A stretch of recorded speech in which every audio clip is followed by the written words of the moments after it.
किसी ने एक सवाल किया,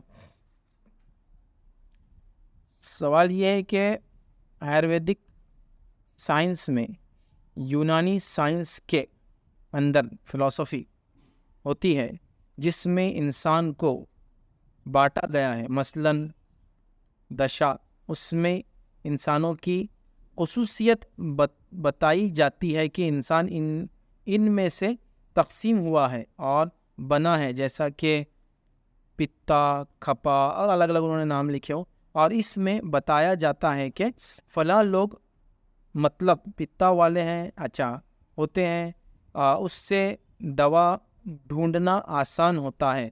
तो क्या फ़िलॉसफ़ी जानना, मानना और दवा देना जायज़ है? तो देखिए, सबसे पहले फ़िलॉसफ़ी का अगर ये सेंस आप बोल रहे हैं कि जिसके थ्रू इंसानों को उनकी सेहत के एतबार से कैटेगराइज किया गया है, मुख्तलिफ नामों में कैटेगराइज किया, जैसा मिसाल के तौर पे को बोलेंगे ये सिंगल हड्डी है, डबल हड्डी है, जो फला होता है ना, कैटेगराइज करे तो दवा अलग देना पड़ेगी, दवा इसको अलग, वो शहर का रहने वाला है, गाँव का रहने वाला है, इसको दवा अलग देना पड़ेगी। फना मजबूत काम करने वाले, फना हल्के काम करने वाले, तो इनको डिवाइड करो कमज़ोर और ताकतवर में, और ताकतवर को अलग दवा दो और कमज़ोर को अलग दवा दो। इसका वेट ज़्यादा है, इसका वेट कम है, तो वेट के हिसाब से इसकी दवा क्वांटिटी अलग, उसकी दवा अलग होंगी। इसका मेंटल कैपेबिलिटी अलग और इसकी अलग है। तो ऐसा अगर कैटेगराइजेशन है जिसके ज़रिए इंसानों को उनकी सेहत, उनकी समझ, उनकी वेट और उनकी हेल्थ और हाइट की वजह से कुछ कैटेगराइजेशन किया जा रहा है, जिससे आप ये पता कर सके कि इसको फला दवा ज़्यादा सूटेबल है, तो ऐसा पता करना और ऐसा करने में कोई हर्ज नहीं है।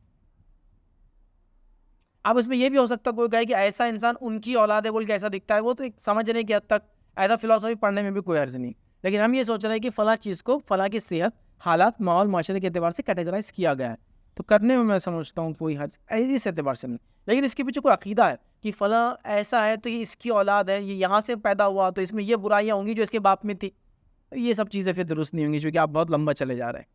एक सर्टेन लिमिट में तो दुरुस्त है। जैसे कोई कहे कि अबू जहल की औलाद में से ये, तो अबू जहल जैसे चुनी नौज़बिल्लाह, ऐसा नहीं बोल सकते आप।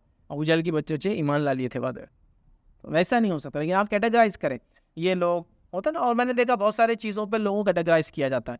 अगर कैटेगराइजेशन सिर्फ समझने के लिए और दवाओं के देने के हद तक है तो करने में कोई हर्ज नहीं। अगर वैसा नहीं है तो पढ़ने के हद तक भी कोई हर्ज नहीं। आप ज़िंदगी में माने ना उसको, बस पढ़ ले। और कई चीज़ें ज़िंदगी में ऐसी होती है जो हम सिर्फ पढ़ते हैं, उसको मान्यता रखना, उसे बिलीव करना ज़रूरी नहीं होता। लिहाजा पढ़ने के हद तक इंशाअल्लाह फिर उसमें कोई हर्ज नहीं होगा। और अगर वाकई में वो फ़ायदेमंद है कैटेगराइजेशन, तो उसके मुताबिक दवा देने में मैं समझता हूँ इंशाअल्लाह कोई हर्ज नहीं है।